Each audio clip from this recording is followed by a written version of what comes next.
why am I saying all this? Let's continue to work together with bringing this percentage down.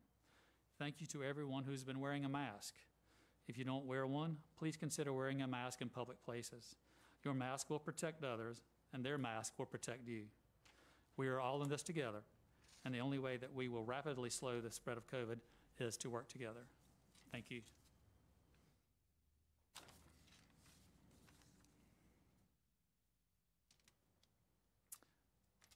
We'll begin with a roll call, but since we are all here, I guess we can see that. And we'll next begin with Councilmember Scholar to offer the invocation, followed by Councilmember Ott, who will lead us in the Pledge of Allegiance. Our gracious Heavenly Father, we thank you for bringing us together tonight to do the work of the city and your work as well. We ask that the work that's done tonight is pleasing to you and in the best interest of the people of Richmond Hill. We're thankful for the people that have come out tonight for the meeting to show their support for doing business the right way in the city.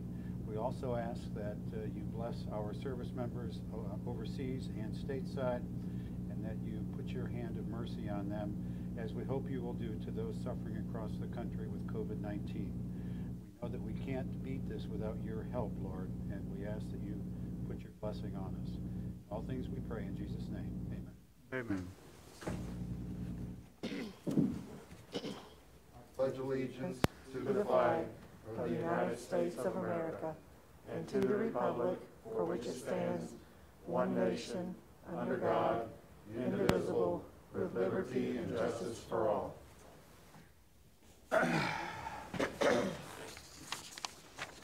Council, you have in your packet the minutes from our last meeting and our workshop for the July 7th meeting. Are there any questions or concerns? Hearing none, is there a motion to approve? I'll make a motion to approve. Motion to approve by Councilmember Ward. Is there a second? A second. Second by Councilmember Cox. All in favor? Aye. Aye. Motion carries. Minutes of the workshop, July 28th. Any concerns or questions? Hearing none, is there a motion to approve? I'll make a motion. Motion to approve by Councilmember Scholar. Is there a second? I'll second. Second by Councilmember Ott. All in favor? Aye. The motion carries. Administration, Dawn Green. We do. I skipped that. All right. We have need to amend the agenda to take into consideration information and something we need to do for the CARES Act, the federal aid to cities. Is there a motion to amend the agenda to do so? Make a motion. Motion made by Councilmember Cox. Is there a second? I'll second. Second by Councilmember Ward. All in favor? Aye. Aye. Aye. We don't like to amend the agenda, but tonight it's obviously warranted. All right. I like to be behind the scenes, but tonight I have the disapproval of a request by David Field for an alcohol license to sell beer and wine off-premises consumption only at the Kroger Company located at 53 Exchange Street. This is due to a change in management, so we do have to make sure that they fulfill our ordinance requirements. Mr. Field did, and I'm recommending approval. Thank you. Council, any questions or concerns? I make a motion that we approve the business license, liquor license.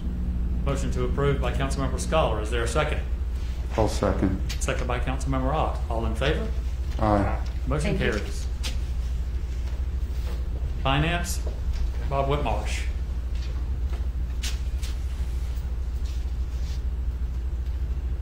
Tonight, Mayor and Council, we have the approval of the 2020 millage rate,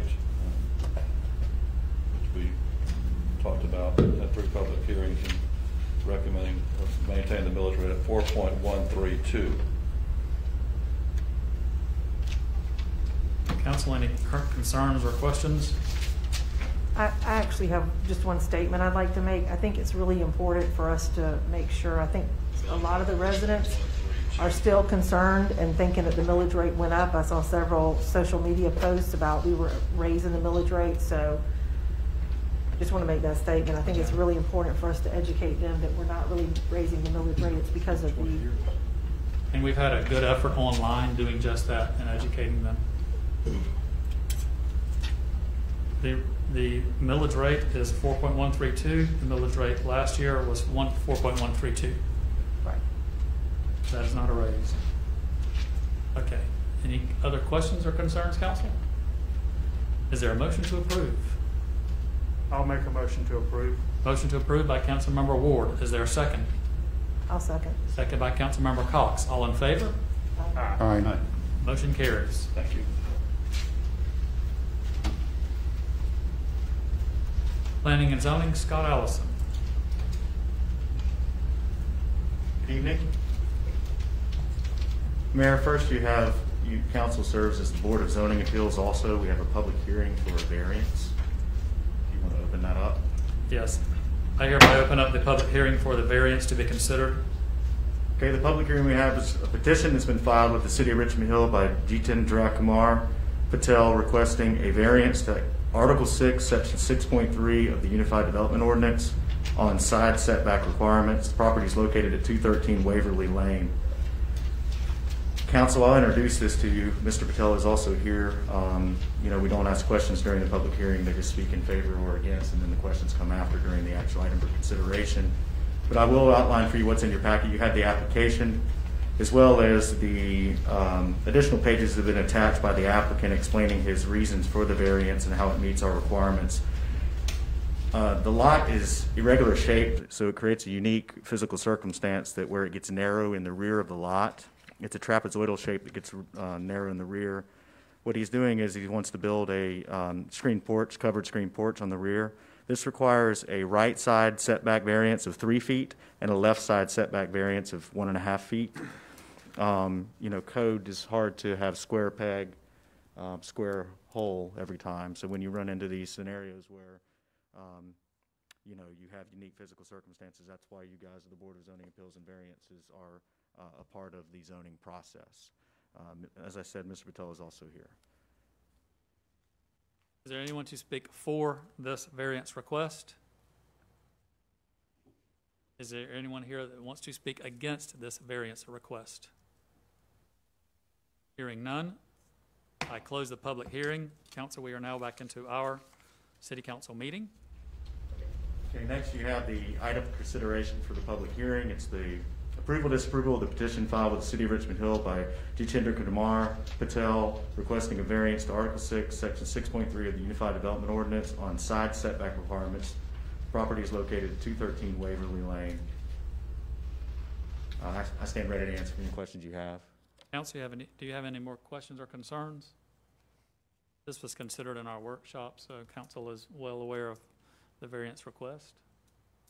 Council, is there a motion to approve? I make a motion that we approve the variance. Motion to approve by Councilmember Scholar. Is there a second? A second. Second by Councilmember Cox. All in favor? Aye. The motion carries. Okay, I actually do not have a verbal report for Planning Commission or ARB because the meetings were canceled. But I do have an item for consideration that is the approval, disapproval of the acceptance for processing of the application for annexation by Savannah Health Systems, LLC, doing business as Memorial Health University Medical Center for 46.16 acres of land within the map and parcel number 061055, lying contiguous to the now existing boundaries of the City of Richmond Hill. Council, within your packet, you have a number of items, and I'll go through what those are and kind of where this process goes from here. You had the application that says Perkins Will at the top. That's the consultant for the applicant.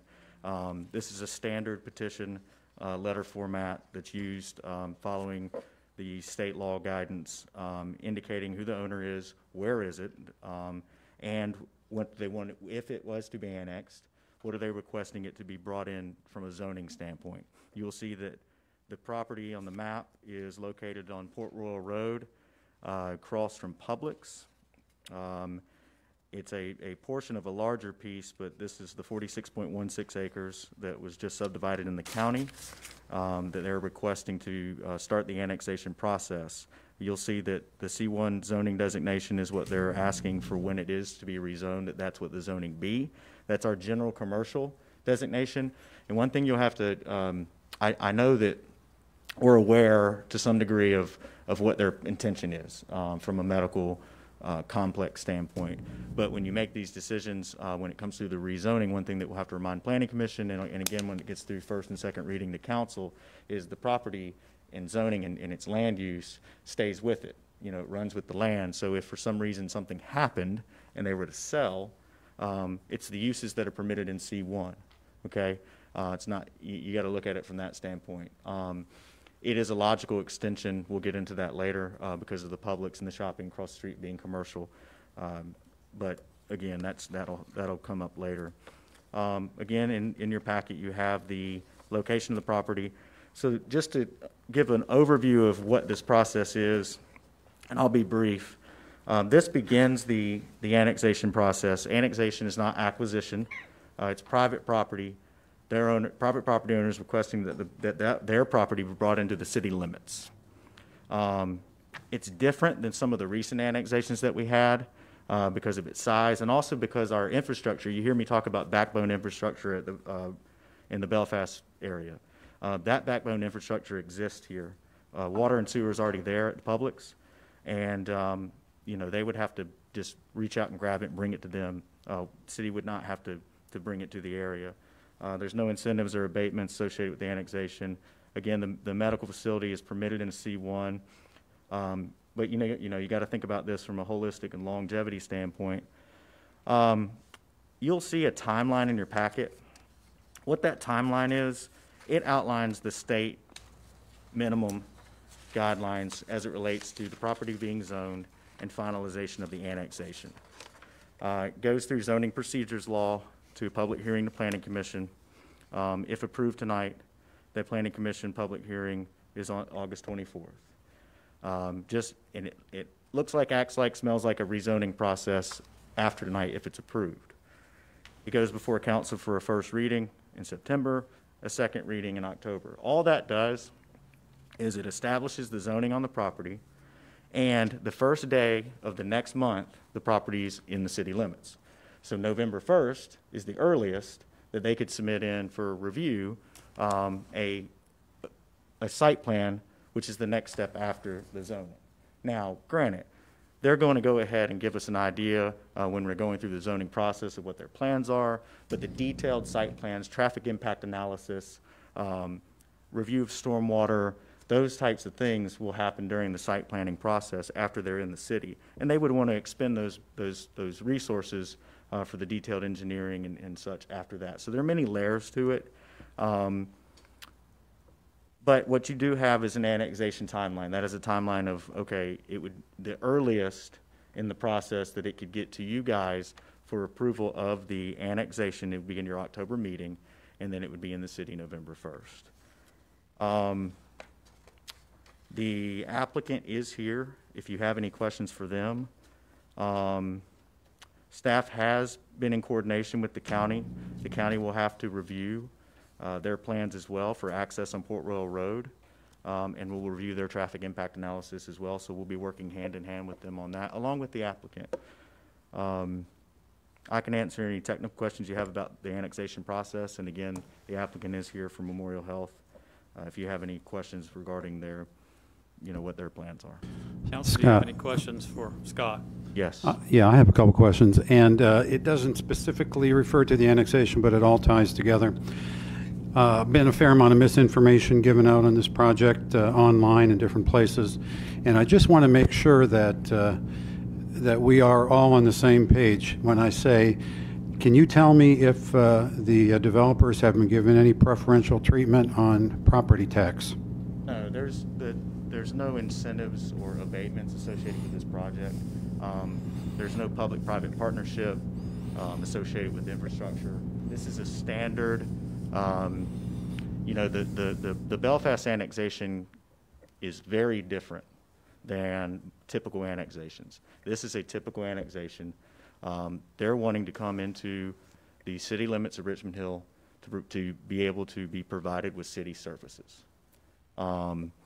There have been no agreements and/or abatements associated with it, and there's no intention in the discussions that we've had with them to have such. I understand that. Also, is it going to require any additional firefighting equipment or firefighters? Not to my knowledge. It's already within our service delivery area for water and sewer. They'll have to provide proper flow for hydrants. Chief Green is not here, but typically the properties that are directly adjacent to our city limits and are within our service delivery area, those guys are responding to anyways. And in this situation, it'd be a little bit different. If it's in the city, they're responding to it, and they're also, we're getting, sales tax and tax money from it that's helping to fund the fire department, not to mention any type of fire fee or stormwater fee. But there's no, to my knowledge, there would be no additional firefighters required. And as we go through the process, I can have Chief Green look at it in depth. Can you say the same thing about the police department? No additional police department personnel? It'd be the same as fire. I mean, it'd be no different than any other commercial development going in adjacent to it. But they can weigh in specifically related to when they see site plans and, but like I said, if it's not in the city, they're in response regardless because of its location. And you say water and sewer is already at that corner. It's at Publix. Right. The applicants would have to, and their engineers would have to design where they reach out and grab it and bring it to them, but it's in close proximity. And that would be at their cost? Yes. Okay. Would there be any other ancillary costs other than, say, legal review for the city or the time spent by people in your department reviewing the plans? Other than that, should it cost the taxpayers anything? Just staff time to do plan review, engineering review. All of the ponds associated with the project would be private. The internal roadways would be private. Port Royal Road is a county roadway. State Route 144 is a state roadway.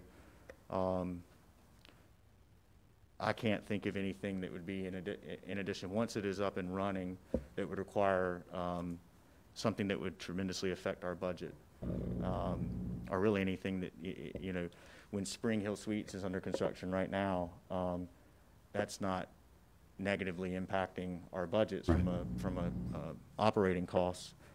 In fact, it helped to some degree because of the tap and connection fees, the building permit fees. And that all applies to this project as well, of course. Yes. So that will be subject to any taxes and fees that are associated with the city. Well, I was just trying to correct some misinformation that people had put online. I hate for that information to get out and people to get the wrong impression right off the bat. So that's the purpose for my questions. Thank you. Welcome. I've got a couple. I don't know that I really have questions for you, but I think because they're here, I just want to make known what I mentioned in the workshop and a couple things I've thought about. The tax abatement was one I had asked about too, but thankfully I already got that information. The cost to the taxpayers is a big one. I know that that road is county road, but at some point is it going to become a city road then and us have to maintain it? And the street light is an issue that I just want to get answers about at some point between now and actually voting for the annexation. And then the other thing, and this might be something that I can't know, or they might not know, but I'm just curious about the other acreage because they're only asking for a certain portion of that. And I understand with all these kind of things, you can't always know all the answers, but I'm just curious as to, is that something we'll be looking at then down the road for additional acreage coming before us, or do they have an idea of what they're going to be doing with it? My understanding is their focus right now is on the 46.16 acres to develop their medical facilities. There's been over the years people looking at the adjacent properties, but nothing's been submitted into staff. I can't speak for the county, but if something was to come up, we would certainly let the mayor know and pass it along to city council and make sure we get communication going on that if something was to come in. But I think it's also important for the residents to know that you're having conversations or will be having conversations with the county, and everybody will be on the same page with Yes, absolutely. information. The county has to be a part of the approval process because of the roadway regardless. And we have been in contact with the county engineers since the very first hearing of this project in February. I was in contact with the chairman as well regarding when we first heard that there was going to be a request. And I knew that, but I think it's important for the residents to know that too. Council, any other, Chrissy, or I'm done. Councilmember, you? Council, any other questions for Scott? I don't have any questions for Scott. The questions I had for you were the ones that Councilmember Cox and Scholar had asked. So I do have, the traffic studies are going to be, Yeah, traffic studies, traffic impact analysis is required per the part of the site plan. They'll have to do a detailed analysis. The county's going to be looking for it as well. And the data that comes back from that will determine what needs to happen at the off Port Royal as far as any improvements on it. I know that the county has discussed potential additional right-of-way for a widened Port Royal, and we've discussed, potential intersection improvements at that location at State Route 144 and Port Royal Road. improvements meaning red light. We've discussed it that's a potential, yes, absolutely, and they can speak on that. That we've discussed that with them. Scott, have we gotten any estimates from previous, because I know that intersection's been real dangerous, and fortunately it was proven again today. Do we have any rough estimates of what that light would cost there? I can only speak on what the lights that we've had before. It's about $250,000 to put in a traffic signal. GDOT has designed Port Royal and State Route 144 to accommodate a signal. They didn't design it to accommodate a traffic circle. They designed it to accommodate a signal. What would have to happen is if their traffic impact analysis comes in and it's showing an increase in traffic, it has to go to GDOT, and they review it per their requirements. And if it meets warrants, then they have to do it. You guys will review it as well, and it'll be part of the process. What's the timeline on something like that? When we did Timber Trail, design's easy, especially now that they've already accommodated for the geometry of it. I think cradle to grave, we were, Chris, 6 months. 6-8 months. The hard part is the lead time on the poles. When you get these mast arms that are not, everything's, you're going to want it underground because they just put the power underground, right? And the lead time on the poles, these mast arms, are tremendous, especially when you want them powder coat black. So, God, let me just say that you're right in the ballpark. That traffic light at Family Dollar going into Mulberry was $225,000. Let me just say, just for the record, that I think we probably will need a traffic light there, bearing in mind what the traffic study says. But I don't think that cost should be a burden on the city of Richmond Hill taxpayers. I think that's the cost of development, and I know we'll get into that later, but I'm comfortable saying that right up front.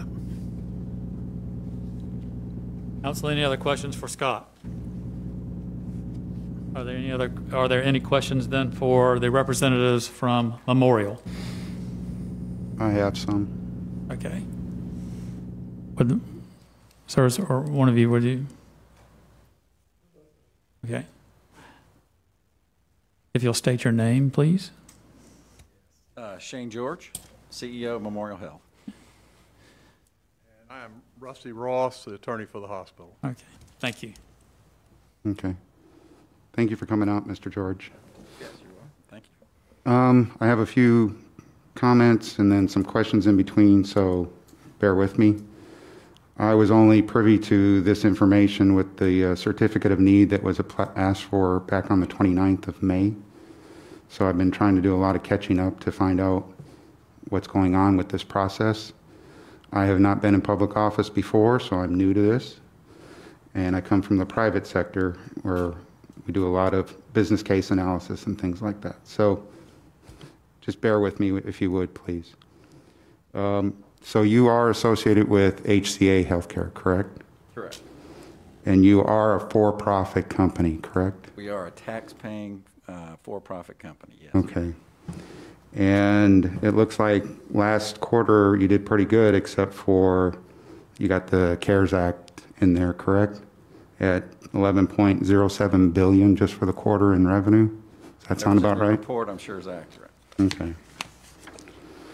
So I want to go through just a little bit of history here, and again, bear with me because I had to get up to speed to where we're at today. So back in February of 2018, HCA bought Memorial. Is that correct?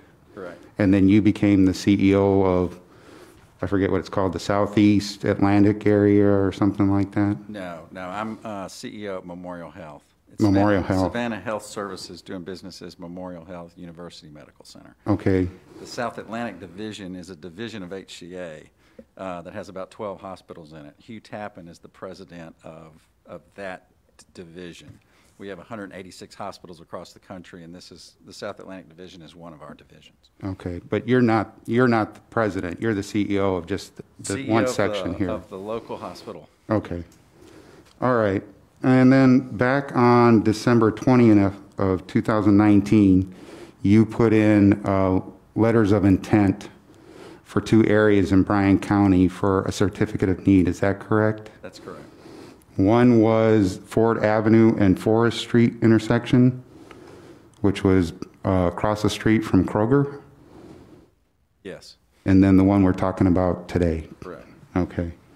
But you let the Forest Avenue and Ford Avenue one lapse to go with the one that we're talking about today, correct? Correct. Okay. So then you put in for the certificate of need on January 21st of this year, correct?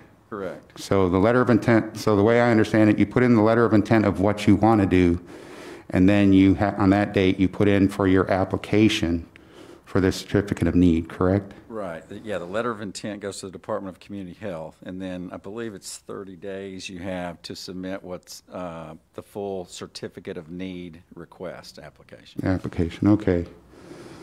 So then in January of this year too, you purchased that land that we're talking about today for $9 million.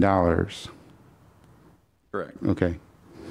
And then I'll just give you a personal history. I did not find out about a certificate or incorporating this land by the city until May 29th. So again, not been in politics, not knowing what annexation is. I'm just trying to get up to speed on this, and therefore we're going through the history lesson here. And then on June 11th, after the city submitted the letter that for the certificate of need with your application, it got approved on January 11th. Or I mean, June 11th, excuse me. Yes. Okay. So my first question to you, sir, is there's some names I'm going to give you, and I want to know if you know these names. It's Brad Alexander, Danica Key Thompson, Erica Johnson, Joshua Barrett Belafonte, Joshua Albert, Michael Shellnut, Robert Fortson, and William Talmadge.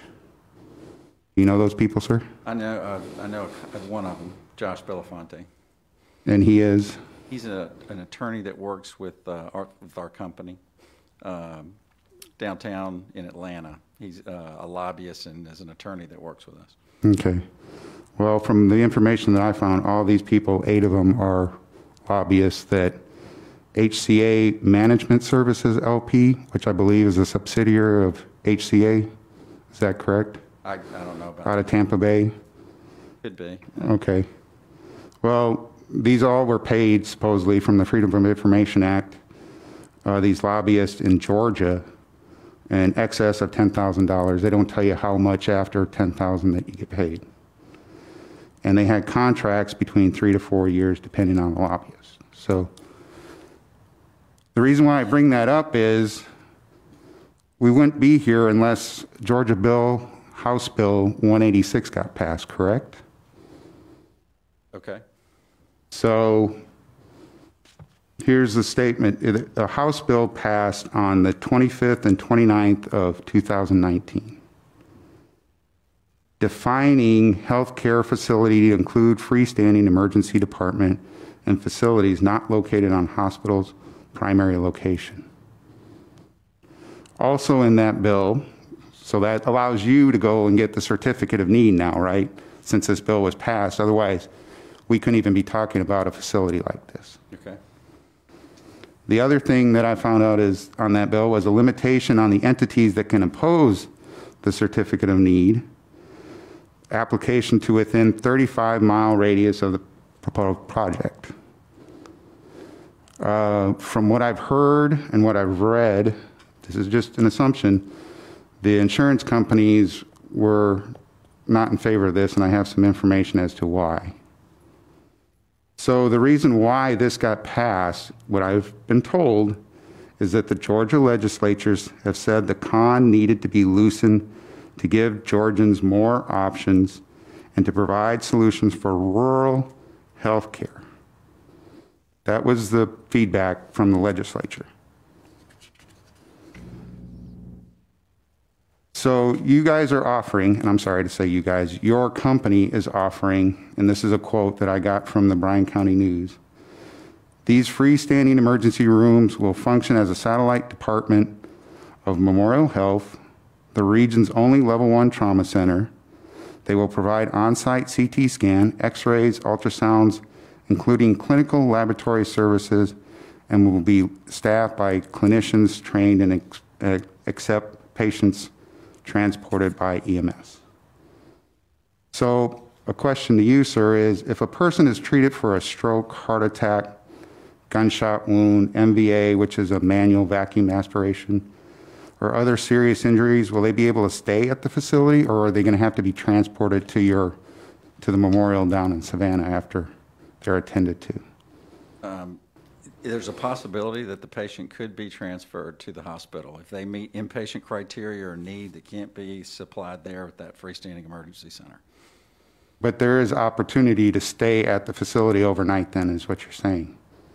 Well, there may be some staying for a short period of time, but there won't be one-day type stays. If they need an inpatient bed for over 24 hours, then they'll be transferred, depending on what the severity of the illness is. Okay, so then if a woman has a baby at the facility, is that the same situation that's going to happen with them as well? That they're going to have to be transferred to one of the other facilities? Potentially. Could be. Okay. Another thing I found out from doing some of the research here, Colorado, Ohio, and Texas have the most of these freestanding emergency departments. And they're saying that a lot of people that are coming in, a majority are doing common colds, urinary tract infections, open wound on the finger, sore throat, bronchitis, and ear infections. This is coming from the Center for Improving Value in Healthcare out of Colorado. If you go to an urgent care or physician's office, they get the same stuff. So is that what your information is telling you too when they come to these freestanding emergency rooms? And there's a reason why I'm asking this, sir. Uh-huh. And if you want, I would like you to tell me what the differences are between, the urgent care and the freestanding emergency departments that you're proposing for our community here. Okay. Yeah. First, let me just say, we have met the certificate of need that the Department of Community Health has established. We've met the criteria that they have required for a freestanding emergency room, and we've received approval for that. A little bit of the difference between an urgent care and a freestanding emergency room is an urgent care typically is an 8 a.m. to 8 p.m. type of an operation, where they'll see colds and flus, earaches, sore throats, fever. They'll see sprains, strains, cuts, scrapes, etc., bug bites, stings, poison ivy, hives, rashes, and they have the capabilities of x-rays typically. A freestanding emergency department is a department of the hospital, and it is a 24-hour-a-day, 7-day-a-week operation. We can treat suspected heart attack or stroke, trouble breathing, allergic reactions, take care of broken bones, burns, deep wounds with heavy bleeding, high fever, uncontrolled nausea, diarrhea, dehydration, suspected poisoning or other drug and alcohol overdose as well. A freestanding ER is also, we have to be accredited by the Joint Commission. The Joint Commission accreditation is the regulatory agency that accredits hospitals all across the country. And the urgent cares do not have to go through that accreditation process. A freestanding emergency room will, because it will be a department of the hospital. It is open 24 hours, and it has an increased scope of services compared to the urgent care centers as well. Also, one thing is it has to comply with EMTALA. EMTALA is the Emergency Medical Treatment and Labor Act. That's a federal regulation that we have to stabilize and treat anyone that comes to that freestanding emergency room regardless of their ability to pay. So that's one of the federal guidelines that we'll have to adhere to as well. We also accommodate ambulances, of course, because we are a freestanding emergency room. So the ambulances will bring patients to our freestanding emergency room as well. And just wanted to give you that overview on the freestanding emergency room. We have met the criteria for the state. They have accepted our certificate of need. And we're very excited to be able to make this sizable investment here in Richmond Hill, Bryan County. We look forward to working with the county and with the city on going through all the regulations that we required. And we think it's going to improve the access to health care here in Bryan County. Okay. Thank you. I have some more questions, though. Okay. Texas was one of the first ones to adopt these freestanding emergency departments. And they just had a law passed for patient confusion and price gouging on May 8, 2019. And they were finding out from these federal emergency departments that these patients were being charged 22 times more than at a physician's office and 19 times more than at an urgent care facility. This is coming from the United Health Group Insurance. Are you aware of that study, sir? I'm not aware of that study. My concern here and what I'm getting at is not to attack you, but to provide information and data that I've asked for since June when I found out about this. And I'm not only concerned about annexing the land and how the building looks and everything, I'm worried about and concerned about our residents. So when I read something like this where a bill to come in for an upset stomach can be $3,200, but if you go to an urgent care or a physician, it could be $167 or $146. That's a huge disparity in my opinion. So when we get to that, there's another study that came out of Harvard University that I found for the Texas freestanding emergency departments. And the locations based on zip code with the freestanding emergency departments was higher population growth, which Richmond obviously has, fewer minorities, which I don't know about, higher rates of income, higher rates of health insurance, and lower proportion of population Medicaid. So my problem with this situation right now is that your freestanding emergency departments were promoted as rural health care when they've been in the suburbs. There's a map here that they provided that shows that these emergency facilities are in suburban areas, Dallas, Houston, San Antonio. How many applications and where have you made your applications at currently for these freestanding emergency departments, sir? I'll just speak to, we have made an application here in Richmond Hill and in Pooler, Georgia, and we were approved for both of those. Okay. Bon Air, Metro Warner Robins, and Evans Metro Augusta were two other applications that your company had put in for as well. Are you aware of those? Yes, I am. Okay, this comes from the U.S. Census. Average household income in Bonner is $77,000. Evans, $103,000. Pooler, $78,000. Richmond Hill, $68,000. Now the median income in Georgia is $55,000. I know you want to provide health care, but I want to protect our citizens as well. It sounds like a freestanding ER it's not the same thing as approving an oil change or pizza place like we've discussed. As you have mentioned, you have to follow certain rules and regulations that the federal government and the state government put on you, correct? But my problem here with this facility, there's two. One that I'm trying to address with you, another one that's internal to us here at the council, is that I don't want companies that come here taking advantage of the citizens when they're most vulnerable, and most people are very vulnerable when they're sick or injured.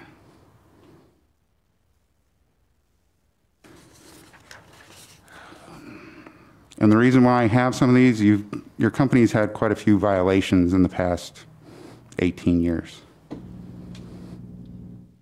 HCA paid $1.7 billion in restrictions and fines and penalties in 2002, which back then was considered the biggest fine of any company such as yours. Now that's a long time ago, 18 years. But then 2012 paid $16.5 million for following violations of Stark Law, which was getting with the physicians group in exchange for referrals. 2015, $2 million paid for violating false claim acts, unnecessary testing and double billing to Medicare for fetal testing. 2015 again, $2.37 million for billing Medicare for non-emergent ambulance rides.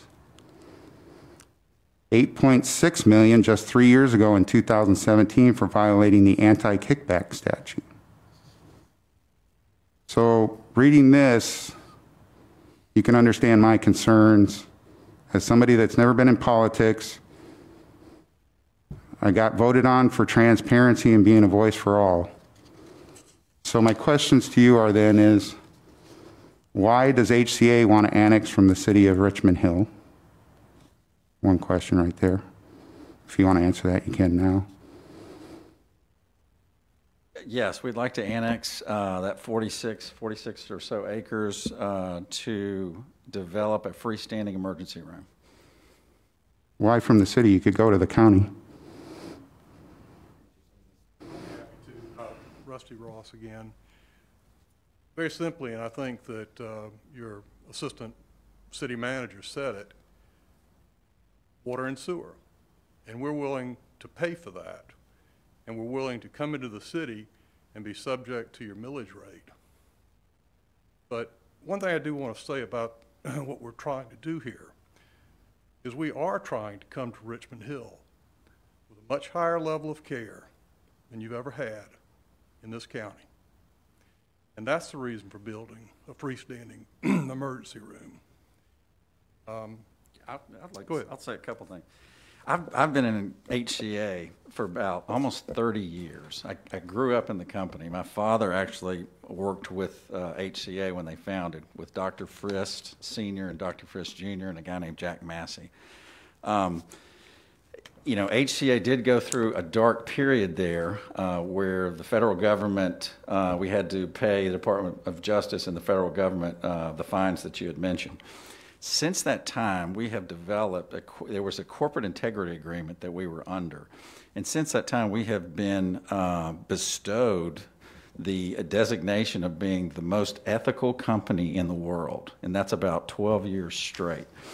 Let me just speak to the acquisition of Memorial Health. I've been in HCA in my career. I've worked at Doctors Hospital in Augusta, very familiar with Georgia. I actually started my career up in Gainesville, Georgia, in a little bitty hospital. And I've worked down in the Tampa market as well, and came back to Georgia. Very, very, very pleased to come back to Georgia. My wife and I and our 4 kids. The acquisition at Memorial Health has been a fantastic transition. Memorial, we are investing over $280 million into the infrastructure of Memorial Health at this point in time.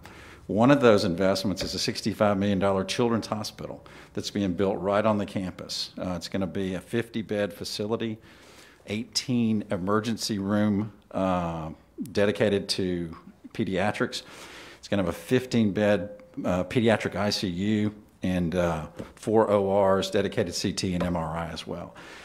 We have completed the construction of 2 new floors, ICU and medical surgical beds as well, about a $28 million investment there on campus. We have also made incredible amounts of investments in our equipment and infrastructure as well too. All that's about a $280 million investment. So HCA is completely committed to the investment in the Savannah area. And now we would like to broaden that out to Richmond Hill and to Pooler as well. We've owned land out in Pooler for probably the last 10 years, Memorial Health, and nothing's been done to it at this point. So our investment in freestanding emergency rooms is bringing that emergency room service closer to those growing populations. We looked at some of the information for Richmond Hill. I think there's about 12,000 ER visits that originate out of Bryan County each year. I think we anticipate about a 6,000 visits in the first year or two in our freestanding emergency room, which would bring that service closer to the citizens of Richmond Hill. There's certain things called the golden hour. If you can address certain issues like a stroke within an hour, you're saving lives. So we believe that we're actually saving lives by bringing these services closer to Richmond Hill and to Pooler. And we look very forward to working with the city and with the county and making this a reality. So. Okay. What's the time frame for the project that you're proposing to be completed? Don't quote me, but I think we'd love to have something completed within 2 years. That's depending on getting all the land and annexation and infrastructure developed. Do you have any plans for the other 390 acres that you're not asking to be annexed? I don't know, no plans at this point. How many conversations have you had with HCA, you being HCA, had with city officials, including the mayor and our council members in the last 12 months? Because this seems like it just came up all of a sudden, and here we are 2 months later talking about annexation. I don't know the amount of conversations we've had, several. Did you have them back in December of 2019 when you first put the letter of intent in place? I will say we could have. We probably did. Could you get me that? Could you confirm that for me? I would appreciate it if you could.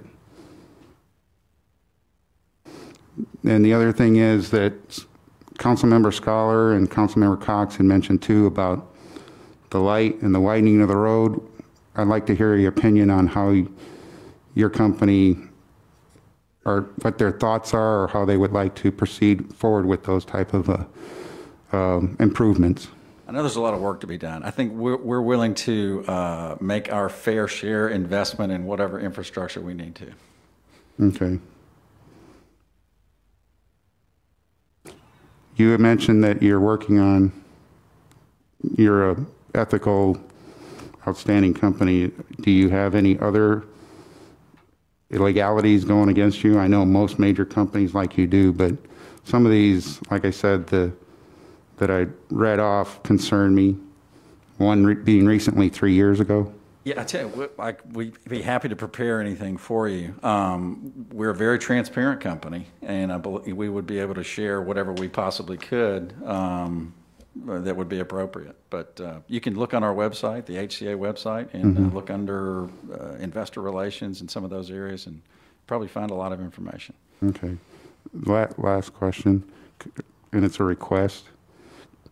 You've obviously done your homework on the demographics here.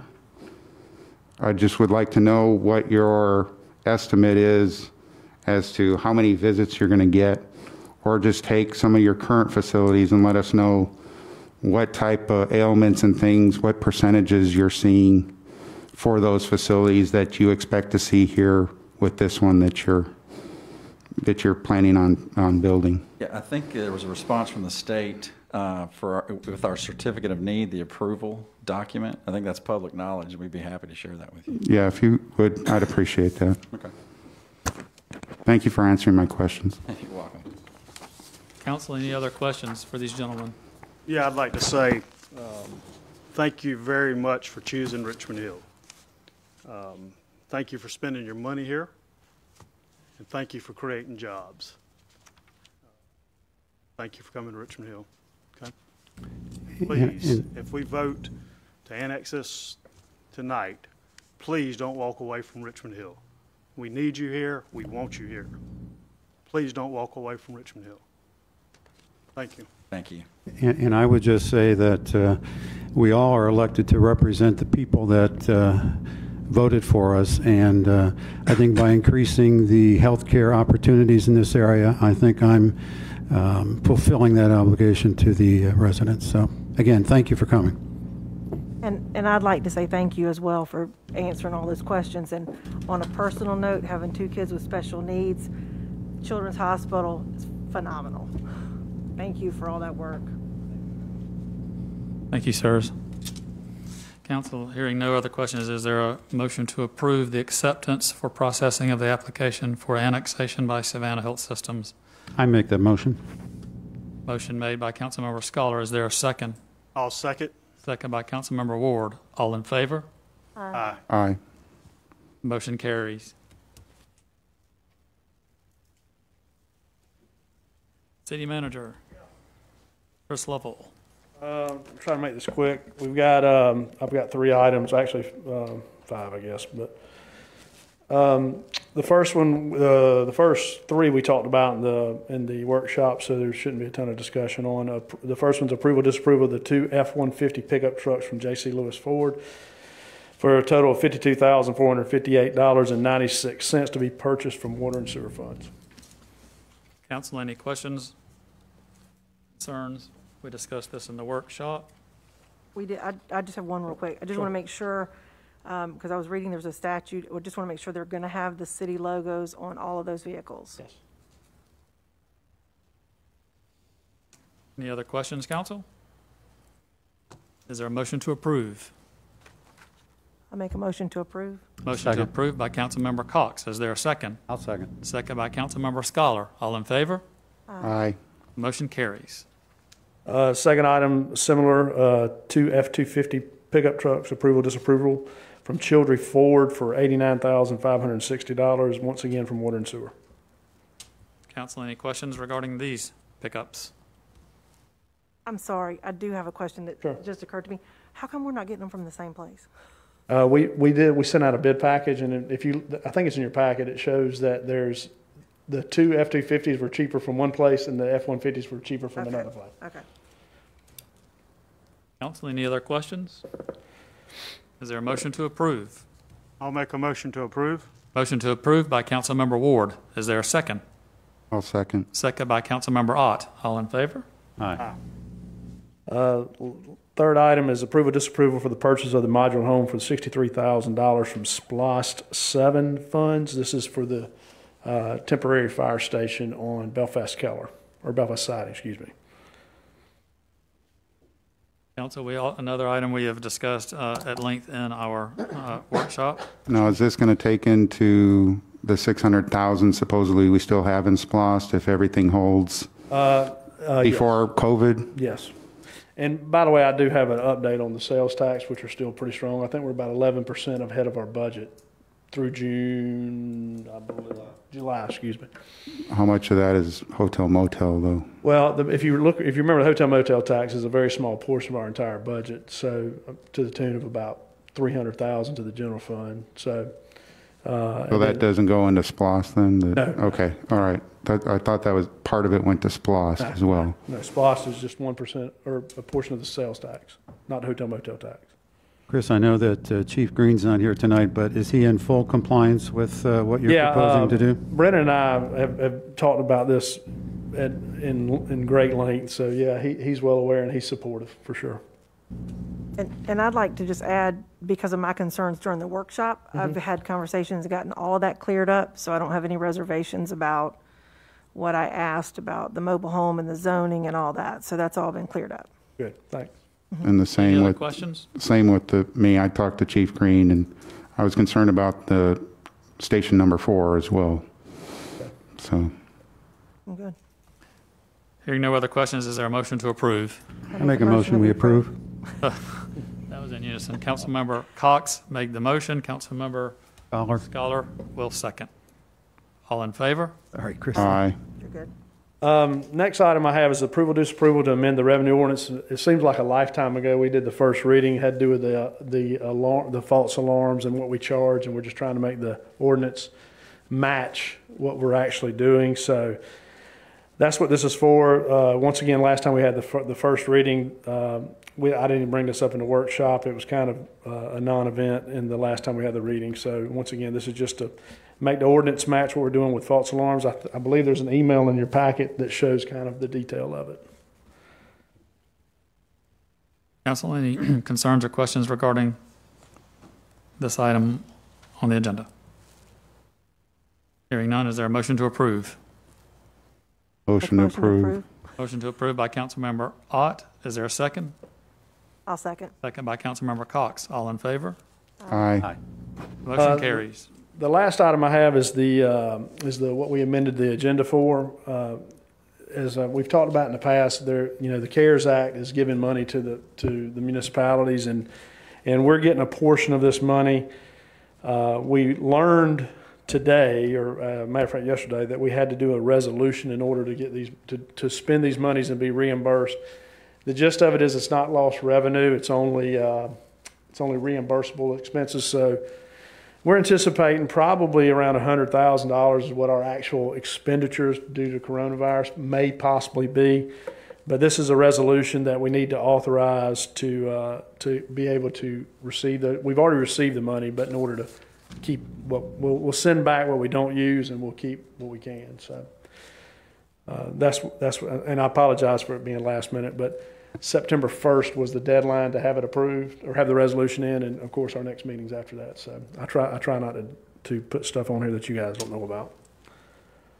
So what would, besides PPE, what else was accounted for as the cost from that $100,000? Overtime for anything that if we had someone out due to coronavirus, if we had someone out that needed to be quarantined for 14 days, we can pay for the person that filled their spot, because we're required to pay for them to stay home 14 days. Mm-hmm. So any of those overtime issues or any of those issues where we have to pay somebody to stay home or that's outside of the normal CARES Act pay. Okay. That brings up another thought. We haven't seen the last quarter's results yet. When do you expect us to see that? Quarter results on the second quarter of the budget? Yeah, it'll be on the next workshop for June. June numbers I got yesterday, and so I'll have it on the workshop. Okay. Council, any other questions on the CARES Act? Is there a motion to approve the resolution? I make a motion we approve the resolution. Motion to approve by Councilmember Scholar. Is there a second? I'll second. Second by Councilmember Cox. All in favor? Aye. That's all I have. Thanks, guys. Council, we need your signatures on this resolution, so please don't leave tonight without doing so.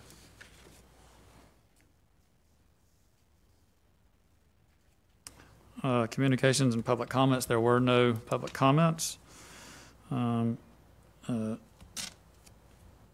think that is it on our agenda, Council. I will entertain a motion to adjourn. I'll make a motion to adjourn. Motion to adjourn by Councilmember Ward. Is there a second?